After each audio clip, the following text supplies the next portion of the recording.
लिए जिसका नाम है कंटिन्यूटी एंड डिफरेंशिएबिलिटी, और इस चैप्टर में हम ये समझें कि किस पॉइंट पर फंक्शन कंटिन्यूअस है या नहीं, उससे पहले हम ये समझें कि कंटिन्यूअस फंक्शन कहते किसे हैं। तो देखिए, एक कोई मान लीजिए कि मैंने ग्राफ ये लिया और एक ग्राफ ये लिया। अगर मैं कहूँ पेंसिल से आप ये इसके ऊपर पेंसिल चलाइए, तो आप देखेंगे यहाँ से यहाँ तक पेंसिल चलाएंगे आप बिल्कुल लगातार बिना पेंसिल को उठाए चला सकते हैं।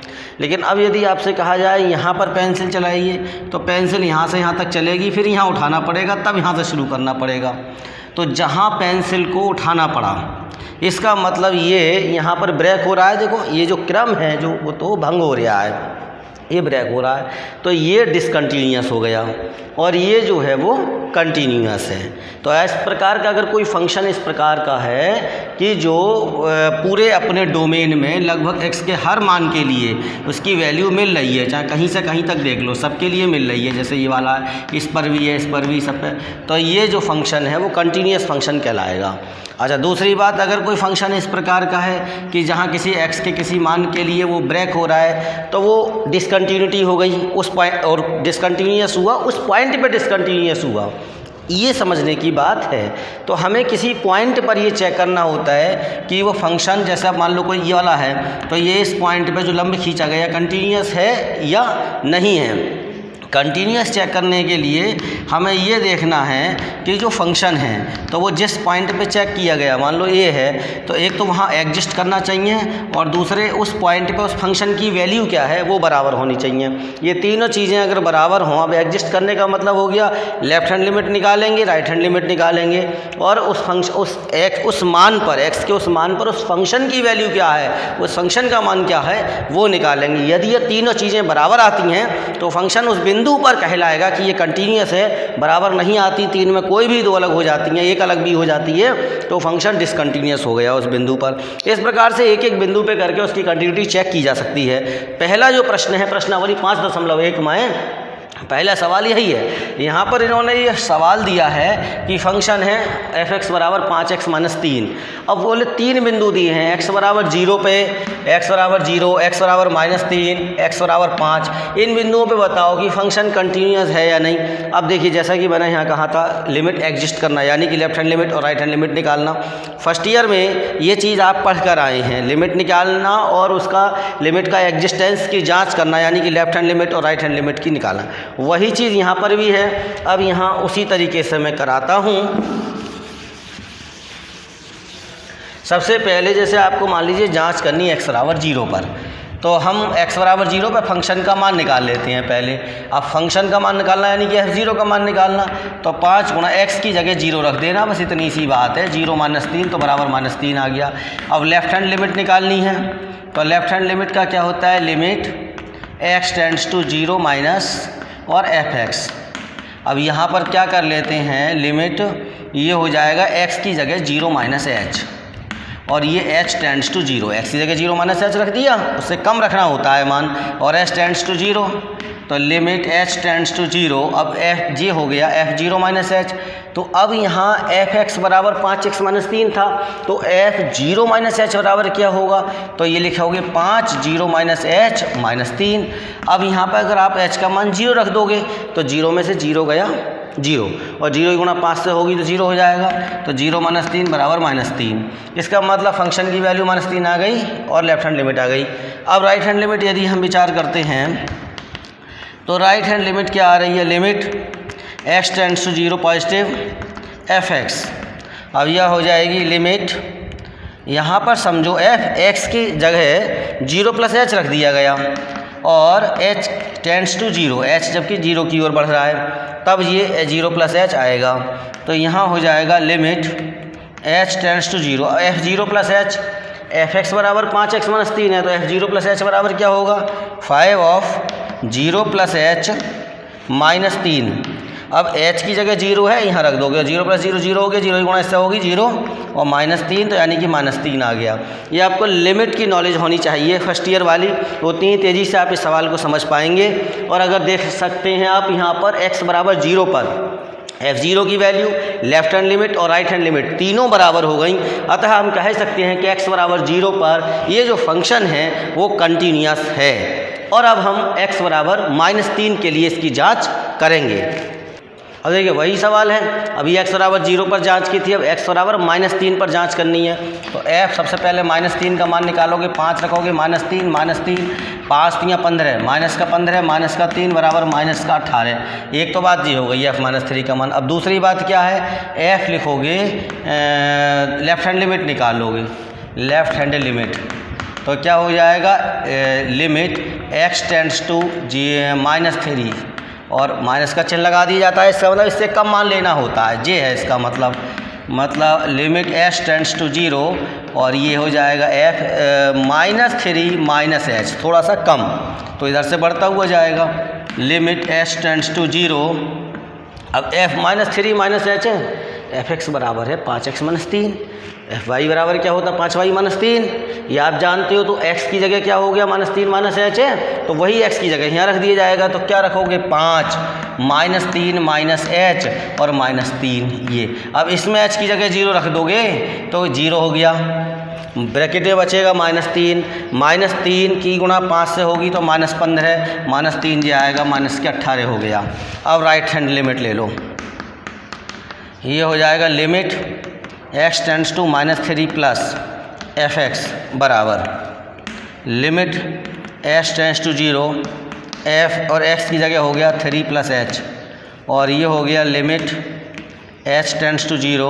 अब f 3 + h हो गया, सॉरी -3 + h होगा, तो -3 है ना, ये -3 + h, तो अब यही चीज़ यहाँ आ जाएगी 5 -3 + h और -3।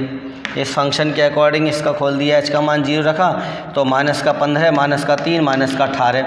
तो यहाँ भी आप देख सकते हो कि x बराबर -3 पर, इस बिंदु पर ये जो फंक्शन है इसका मान, लेफ्ट हैंड लिमिट का मान और राइट हैंड लिमिट तीनों चीज़ें बराबर हैं। इसका मतलब x बराबर -3 पर भी ये दिया गया जो फलन है वो सतत है, कंटिन्यूअस है। इसी प्रकार हम सिद्ध कर सकते हैं x बराबर 5 को लेकर भी हम इसकी जांच करें और ये सिद्ध करें कि x बराबर 5 पर भी दिया हुआ फलन सांतत्य है। अब ये है बच्चों, x बराबर 3 पर इस फंक्शन की सांतत्यता की जांच करनी है। अब वैसे बताऊँ ये बहुपदीय फलन है, तो आपको पता है कि बहुपदीय फलन संतत होते हैं सभी मानों पर, फिर भी सांतत्यता की जांच करते हैं। करते कैसे, तो f3 निकाल लो सबसे पहले, तो 2 3 का वर्ग -1, 3 का वर्ग हो गया 9, 9 दूनी 18 और में से 1 गया 17 आया। अब लेफ्ट हैंड लिमिट निकालते हैं, लेफ्ट हैंड लिमिट x बराबर 3 माइनस लिखेंगे, है निगेटिव में लेना, और ये हो जाएगा limit s tends to 0 f3 -h। अब यहाँ पर f3 -h हो गया, तो यहाँ क्या हो जाएगा, देखो limit s tends to 0 fx बराबर 2x² -1, तो अब x की जगह 3 -h हो गया, तो यहाँ भी x की जगह 3 -h हो जाएगा, यानी x का वर्ग 3 -h का वर्ग हो गया। अब h टेंड्स टू 0 है, तो h का मान 0 रखोगे, तो h का मान 0 रख दिया, तो क्या होएगा, 3 में से 0 घटेगा 3 बचेगा, 3 का वर्ग 9, 9 दूनी 18 और 18 में से 1 गया 17, तो सॉल्व हो जाएगा। अब right hand limit x tends to 3 और पॉजिटिव लगा दो fx, यानी ये मान 3 से थोड़ा सा ज़्यादा सा लेना है। अब लिमिट हो जाएगा s टेंड्स टू 0 और ये हो जाएगा x की जगह मैंने रखा 3 + h, क्योंकि h जैसे जैसे 0 की ओर बढ़ेगा राइट हैंड से आ जाएगा। तो अब यहाँ पर ये चीज़ हो गई लिमिट s टेंड्स टू 0। अब f3 + h है, x की जगह 3 + h रखा गया, तो हो गया 2 और ये हो गया 3 + h का होल स्क्वायर और -1। अब देखिए h की जगह 0 रखेंगे हम, 2 रख दिया, 3 + 0 का स्क्वायर -1। अब 3 और 0 तो 3 हो गया, 3 का वर्ग 9 हो गया, 9 दूनी 18 हो गया, 18 - 1 तो क्या हो गया 17। तो इसका मतलब है कि x बराबर 3 पर स्पष्ट है कि इस फंक्शन का मान, लेफ्ट हैंड लिमिट और राइट हैंड लिमिट तीनों बराबर आ रही है। ये लिखना पड़ेगा हमें, लास्ट लाइन लिखेंगे, क्योंकि x बराबर 3 पर f3 = left hand limit = right hand limit, अतः x बराबर 3 पर दिया हुआ फलन सतत है, कंटिन्यू। अब जैसे ये वाला सवाल है तीसरा, इसमें कहा इनमें फलनों की सातत्यता की जाँच कीजिए। इसमें कोई बिंदु ना दिया है कि किस बिंदु पर जांच करनी है। इसका मतलब यहाँ पर लॉजिक के हिसाब से आपको पूरे फंक्शन का सोचना है कि क्या करना है। देखो पहले और दूसरे सवाल जैसे थे तो पहला फंक्शन 2x - 5 करके था या 2x + 5 कुछ ऐसे करके था, मतलब लीनियर फंक्शन था। दूसरा क्वाड्रेटिक हो गया, यानी थे तो दोनों पॉलिनोमियल ही। अब ये बात बिल्कुल ध्यान रखने की होती है, सब जानते हैं कि जो पॉलिनोमियल फंक्शन होते हैं वो कंटिन्यूअस होते हैं। तो ये यहाँ पर x - 5 है, यही तो वही चीज़ है, लीनियर फंक्शन है, पॉलिनोमियल है, यानी कि पॉलिनोमियल में आ रहा है, तो ये इसलिए क्या हो गया, कंटिन्यूअस हो गया। ये कंटिन्यूअस हो गया इसलिए क्योंकि बहुपदीय फलन संतत होते हैं। अब जैसे ये है, अब अगर ये फंक्शन डिफाइन नहीं करता तो कंटिन्यूअस नहीं होता। कब? x = 5 पे, क्योंकि लेकिन उन्होंने पहले से ही क्या रखा है कि x is not equal to 5, यानी x 5 के बराबर होगा नहीं, तो इसका मतलब तो ये बाकी मानों के लिए तो फिर ये कंटिन्यूअस है ही है, तो इसलिए ये कंटिन्यूअस है। अब तीसरी चीज़ आ गई, इसकी जांच करें। अगर ये x = -5 होता तो फंक्शन डिफाइन नहीं होता, फंक्शन डिफाइन नहीं होता तो फंक्शन कंटिन्यूअस नहीं होता। लेकिन यहाँ पर x = -5 आप रख ही नहीं सकते, ये पहले से दिया हुआ है, इसीलिए ऊपर वाला भी पॉलिनोमियल, नीचे वाला भी पॉलिनोमियल, इसलिए तो यहाँ पर जो फंक्शन बनेगा वो कैसे होगा, कंटिन्यूअस हो जाएगा। अब यहाँ पर जी आया मॉडुलस फंक्शन, मॉड x - 5, तो जो मॉडुलस फंक्शन होता है, जैसे मॉड x होता है तो आपको बताया था कि ये किस शेप में आता है, ऐसे करके आता है। अब यहाँ पर ये है तो ये कंटिन्यूअस है ही है। अब जब x - 5 है, इसका मतलब क्या हुआ कि x की जगह 5 रखेंगे तो 0 हो रहा है, तो x की जगह 5 रखने पर 0 हो रहा है, तो मान लो 5 यहाँ आ रहा है, यहाँ पर x = 5 पे f(x) का मान 0 होगा, तो है तो कंटिन्यूअस ही, तो ये कंटिन्यूअस आता है फंक्शन, ये भी पूरा कंटिन्यूअस होता है। तो इस तरह से ये हमने लॉजिक की सहायता से कि बहुपदीय फलन सतत होते हैं या मापांक फलन सतत होते हैं, और उसकी पोजीशन देखकर ग्राफ की सहायता से ये बताते हैं कि ये फलन सब सतत हैं। अब क्वेश्चन नंबर 4 है, लिखा है f(x = x की घात n), और कहा x = n पर ये दिखाओ कि ये पॉलिनोमियल फंक्शन, मतलब ये सतत है फंक्शन। अब f(x = x की घात n) एक पॉलिनोमियल फंक्शन है, यानी बहुपदीय फलन है, और हम जानते हैं कि बहुपदीय फलन x के प्रत्येक मान के लिए सतत होता है, तो इसलिए f(x = x की घात n) सतत हो गया। इतना भी हम लिखेंगे तो भी चलेगा, और अगर हम इसको पूरी तरीके से वैसे करना चाहें तो लेफ्ट हैंड लिमिट, इसकी फंक्शन की वैल्यू निकालें, n की घात n आएगा, और लेफ्ट हैंड लिमिट और राइट हैंड लिमिट निकाल के तीनों को बराबर करके भी कर सकते हैं। 5वां सवाल है, और ये कहा है कि ये फंक्शन है, इस प्रकार से डिफाइन किया गया है कि अगर इस फंक्शन का मान x होगा यदि x का मान 1 के बराबर है या 1 से कम है। ध्यान दें, यदि x का मान 1 के बराबर है या 1 से कम है तो f(x) का मान x के बराबर है, और यदि x का मान 1 से ज़्यादा है तो f(x) का मान 5 के बराबर है। एक पे चेंज है। अब ये 3 जगह निकलवाया, x = 0 पे, x = 1 पे, x = 2 पर सांद्रता की जांच करनी है। तो देखिए बहुत स्पष्ट है, x = 0 पे निकालना, तो f0।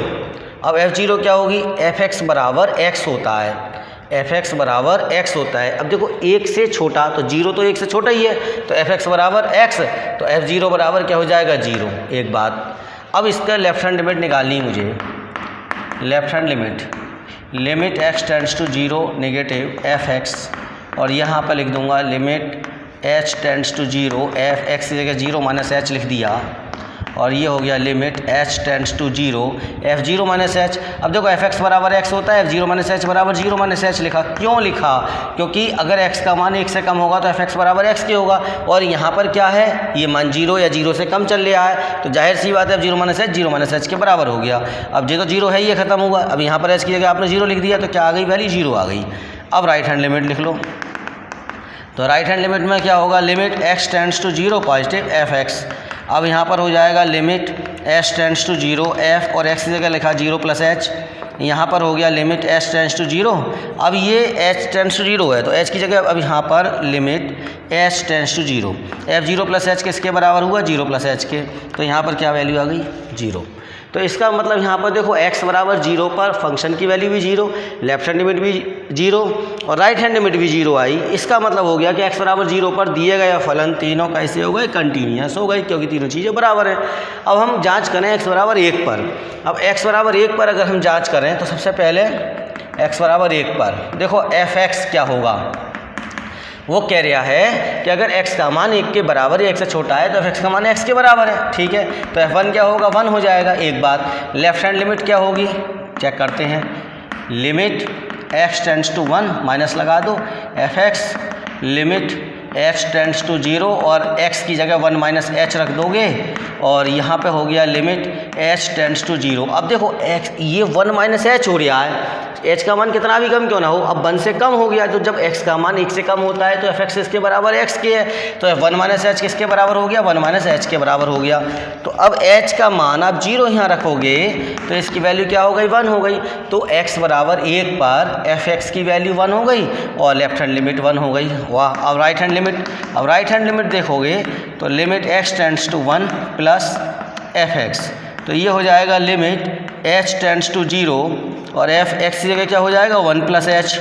अब यह हो जाएगा लिमिट h टेंड्स टू 0। अब f1 प्लस एच किसके बराबर होगा, इसका मान 1 प्लस एच 1 से ज़्यादा है, 1 से बड़ा है, और जब x का मान 1 से बड़ा होता है तो f(x) 5 के बराबर होता है, कांस्टेंट हो गया। अब यहाँ पर h का 0 कुछ नहीं कर सकता, कोई लिमिट प्रभावी नहीं होगी, 5 आ गया। अरे अब x बराबर 1 पर, ये पहली बार ऐसा देखने को अब मिला आज अपने लोगों को कि x बराबर 1 पर जो फंक्शन है f1 वो बराबर है लेफ्ट हैंड लिमिट के, और लेकिन बराबर नहीं राइट हैंड लिमिट की। ठीक, अतः x बराबर 1 पर दिया गया फलन यानी कि f(x) सतत नहीं है, ये लाइन लिख जाएगी। अब x बराबर 2 पर जांच करनी है, तो x बराबर देखो x का मान 1 से बड़ा होगा तो f(x) का मान 5 आएगा। अब आप सोच सकते हो x बराबर 2 पर क्या होने वाला है, आपके दिमाग में आ गया तो बहुत अच्छा, नहीं आया तो अब मैं बता रहा हूँ f2, तो यहाँ पर क्या हो जाएगा, f2 के लिए वैल्यू 5। अब लेफ्ट हैंड लिमिट निकाल लो, 1 से बड़े जो भी मान हो, 2 हो, 2.1 हो, 3 हो, 3.1 हो, 4 हो, जब मान x का 1 से बड़ा होगा तो f(x) का मान 5 लगेगा। ये कांस्टेंट फंक्शन है, x का मान चाहे जो भी हो लेकिन 1 से बड़ा है तो f(x) का मान 5 है। अब left hand limit x tends to 1 और माइनस का चिन्ह लगाया f(x), अब limit h tends to 0 f।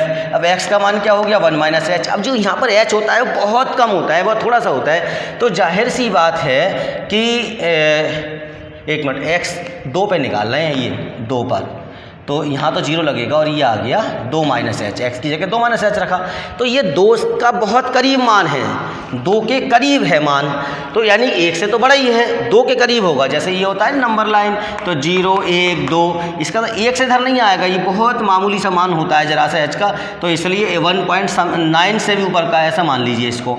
तो ये मान क्या हुआ, लिमिट h टेंड्स टू 0, इसलिए f(x) बराबर 5 के ही हो गया, तो ये 5 हो गया।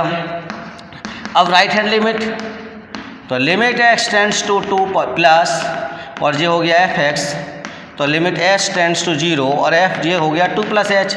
तो यहाँ तो ये 2 प्लस एच दिख ही रहा है कि ये तो है ही है, कोई बात ही नहीं है। Limit h tends to 0 f2 plus h किसके बराबर हो गया, ये भी 5 के बराबर हो गया, तो ये 5 आ गया। तो x बराबर 2 पर ये भी 5, ये भी 5, ये भी 5, तीनों चीज़ें बराबर हो रही हैं, फंक्शन लिमिट की वैल्यू राइट हैंड लिमिट तीनों चीज़ें बराबर हो गई। इसका मतलब हो गया कि x बराबर 2 पर फंक्शन कंटिन्यूअस है।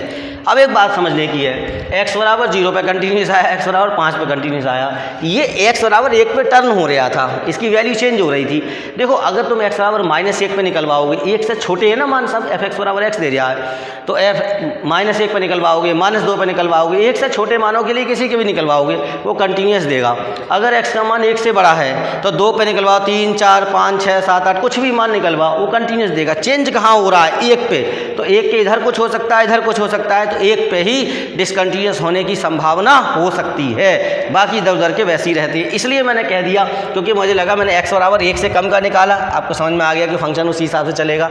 अब x बराबर 1 से बड़ा 2 आ गया ना, तो 1 से बड़ा आ गया, तो इसलिए उस हिसाब से निकाल लिया गया।